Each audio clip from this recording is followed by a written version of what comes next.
மனிதனை வீழ்த்தும் மிகப்பெரிய எதிரி யார் தெரியுமா? வெளியில் இல்லை, அவன் உள்ளே இருக்கும் கோபம்தான். இதைத்தான் சாணக்கியர் தெளிவாகச் சொல்கிறார். கோபம் வந்தால் புத்தி குருடாகும், புத்தி குருடானால் வாழ்க்கை அழியும்.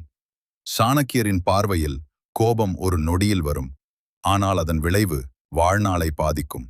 முதலில் சாணக்கியர் சொல்வது என்ன தெரியுமா? கோபம் வரும் தருணத்தில் பேசாதே. ஏனெனில் கோபத்தில் பேசப்படும் ஒரு வார்த்தை பல ஆண்டுகள் கட்டிய மரியாதையை ஒரே நொடியில் உடைத்துவிடும். அடுத்ததாக அவர் சொல்வது, கோபம் எழும்போது உடனே முடிவு எடுக்காதே. சாணக்கியர் கூறுகிறார், கோபத்தில் எடுத்த முடிவு பின்னர் கண்ணீராக மாறும். அதனால் ஒரு ஆழ்ந்த மூச்சேடு, சற்று அமைதி கொள், அந்த நிமிடம் தள்ளிப்போ.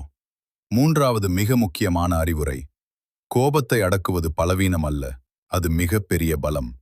உன் கோபத்தை நீ கட்டுப்படுத்தினால் யாரும் உன்னை கட்டுப்படுத்த முடியாது.